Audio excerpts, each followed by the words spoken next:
পাড়া থানার অন্তর্গত পাড়া প্রাচীন ধর্মরাজ মন্দিরে 10 দিনব্যাপী মেলা শুরু হলো। এই মন্দিরটি আনুমানিক 500 বছরেরও বেশি পুরনো বলে জানা যায়।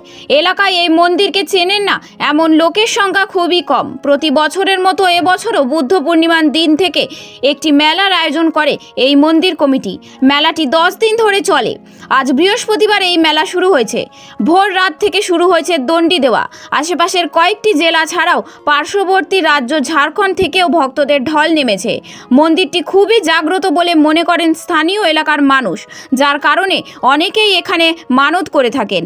মেলায় 10 দিন ধরে বিভিন্ন সাংস্কৃতিক অনুষ্ঠানের আয়োজন করা হয়েছে এবং মেডিকেল ক্যাম্প ও জলছত্রেরও আয়োজন করা হয়েছে প্রচণ্ড গরমের জন্য।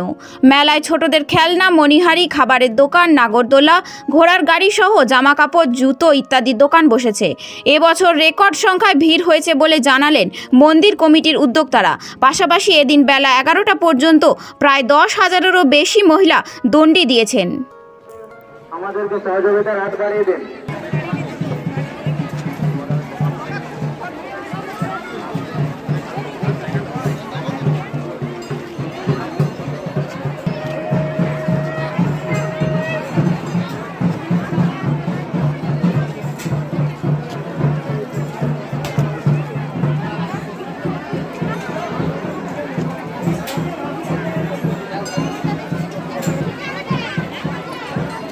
মন্দিরের সামনের গেটে অযথা ভিড় করবেন।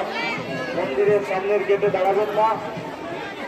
যারা সাইকেল এবং মোটর সাইকেল নিয়ে মেলার মধ্যে অযথা ভিড় করছেন, আমাদের 3টি সাইকেল স্ট্যান্ড রয়েছে, সেখানে সাইকেল এবং মোটর সাইকেল রাখবেন। যেখানে সেখানে সাইকেল এবং মোটর সাইকেল রাখবেন না। যদি কেউ কোনো দান করতে চান, মেলা কমিটির অফিসে এসে যোগাযোগ করুন।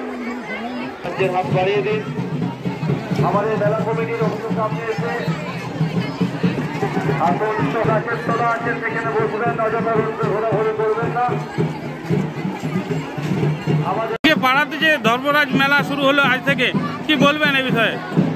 পাড়ার ধর্মমেলা আপনারা জানেন যে এটা অতি প্রাচীন মেলা, প্রায় 500-550 বছর ধরে চলে এবং বুদ্ধ পূর্ণিমাতে হয়।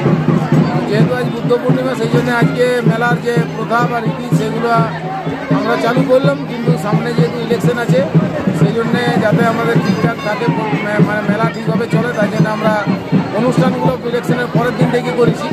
কিন্তু বাদবাকি যে রীতি বা প্রথা আছে সেগুলো আমাদের কন্টিনিউ চলবে এবং আমরা কমিটির পক্ষ থেকে আমরা চেষ্টা করছি যাতে শান্তিপূর্ণভাবে আমরা মেলাটা করতে পারি। কি কি রীতি হচ্ছে সকাল থেকে? পুজো কি কেমন চলছে? সকালবেলা প্রায় রাত্রি আপনার একটা নাগাদ আমাদের দণ্ডি কাটা শুরু হয়েছে। এখন পর্যন্ত প্রায় 10,000-এর বেশি মানুষ দণ্ডি কেটেছেন এখানে এবং পুজো তখন থেকে ভোরবেলা থেকে পুজো চলছেন। এখনও পর্যন্ত পুজোর লাইন শেষ হয়নি, এখন পুজো চলছে। এরপরে আপনার ভক্ত স্নান আছে, ভক্ত স্নানের পরে আবার কাল ভোরে ভক্ত স্নান আছে। এই যে রীতিগুলো, এই রীতিগুলো আমাদের। কত ভিড় হয়েছে এবছর মনে হচ্ছে? ভিড় এখন পর্যন্ত দণ্ডি কাটা যেটা মানে আজকে যারা আছেন তারা প্রায় সবাই মানে ভক্ত বা প্রতি আর কি, এদের ভিড় মোটামুটি 10,000-এর উপর। কোথা থেকে লোক আছে এখানে?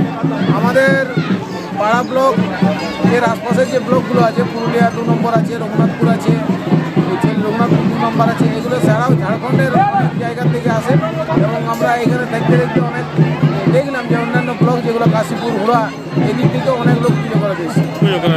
তো এলাকাবাসীর উদ্দেশ্যে কি বার্তা দিবেন? এলাকাবাসীর উদ্দেশ্যে এটাই বলবো যে বুদ্ধ পূর্ণিমাতে এই মেলাটা যেহেতু শুরু এবং গৌতম বুদ্ধ সবসময় শান্তির বার্তা দিয়েছেন, তো সেই শান্তি সমৃদ্ধি যেমন আমাদের বজায় থাকে এবং সবাই আনন্দ উপভোগ করে, এটাই বার্তা দিতে চাই এবং শান্তিপূর্ণভাবে সবাই ভালো দিন, মঙ্গলময় হোক সবার দিন, এটা আমরা ধর্মরাজের কাছে প্রার্থনা করি। আপনার নাম? আমার নাম অমিত কুমার। আপনি কমিটির দায়িত্বে? আমি বর্তমানে এই কমিটির সম্পাদক।